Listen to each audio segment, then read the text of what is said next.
सॼी सिंध जी पीर जो ॻोठ वासन में पेट्रोलियम शयुनि जे अघनि में वाध खे अवाम दुश्मन करार ॾींदे मुतालबो कयो आहे त पेट्रोल जा वधायल अघ वापसि वठी अवाम खे रिलीफ फ़राहम कयो वञे।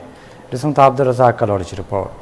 वफ़ाक़ी हुकूमत पारां हिक ई धक में पेट्रोल शयुनि जी क़ीमतुनि में 3 रुपया वाध करण वारे फ़ैसिले खे पीर जो ॻोठ जे शहरनि पारां बि मुकमल तौर ते रद्द कयो वियो आहे। उन सिलसिले में शहरनि जो चवणु आहे त तारीख़ में पहिरियों भेरो हुकूमत पेट्रोल शयुनि जी क़ीमतुनि में 3 रुपया वाध करे अवाम मथां महांगाई जो बम किरायो आहे। जॾहिं त मुल्क में अॻु ई महांगाई अवाम खे निचोड़ो छॾियो आहे। माण्हू ॿिनि वेलनि जे गबे लाइ सॼो ॾींहुं निटण उस में पोरियो करे मस 200-400 कमाए अचनि पिया। बेहतर पेट्रोल महांगो करे अवाम खां जीअण जो हक़ बि खसे फाका कशी करण ते मजबूर कयो वञे थो।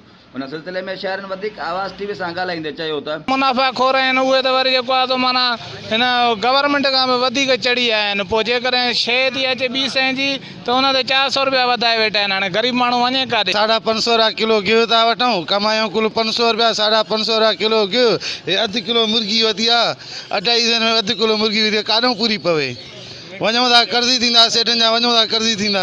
जेको बि पेट्रोल वधियो आहे, जेका बि महांगा थी आहे, इनखे रद्द था कयूं ऐं इमीडिएटली जेको आहे सो चऊं था त इहो पेट्रोल जा अघ घटि कया वञनि ऐं जेको आहे सो असांखे रिलीफ ॾिनो वञे। पहिरियों दफ़ो हिकु महिल चढ़ंदो आहे 5-6 रुपया ई, त 30 रुपया हिकु महिल अवाम पहिरियों ई परेशान आहे।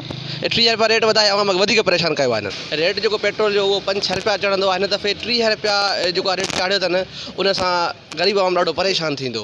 अब तेल हाणे हिकु पाणी कोन्हे को, असां मरूं था पिया। असांखे जा का शइ न आहे, बोर असांखे जा हलायूं था त बि तेल महांगो काॾे वञूं, ॿचा पालियूं जा असांखे अञा गिहु केॾो ॾिस महांगो आहे, 600 रुपयनि जा किलो आहे। पीर जो ॻोठ वासियुनि वफ़ाक़ी हुकूमत खां मुतालबो कयो त फौरी तौर ते पेट्रोल शयुनि जी क़ीमतुनि में घटिताई आणे मुल्क में वधंदड़ महांगाई ते ज़ाब्तो आंदो वञे ऐं मज़लूम अवाम खे आसानी सां सुख जो साहु खणणु ॾिनो वञे। पेट्रोल क़ीमतुनि में वाध अवाम दुश्मन फ़ैसिलो आहे जेको फौरी तौर ते वापसि वरितो वञे। कैमरामैन शकील करोड़ सां गॾु अब्दुल रज़ाक कलोड़ो, आवाज़ न्यूज़, पीर जो ॻोठ।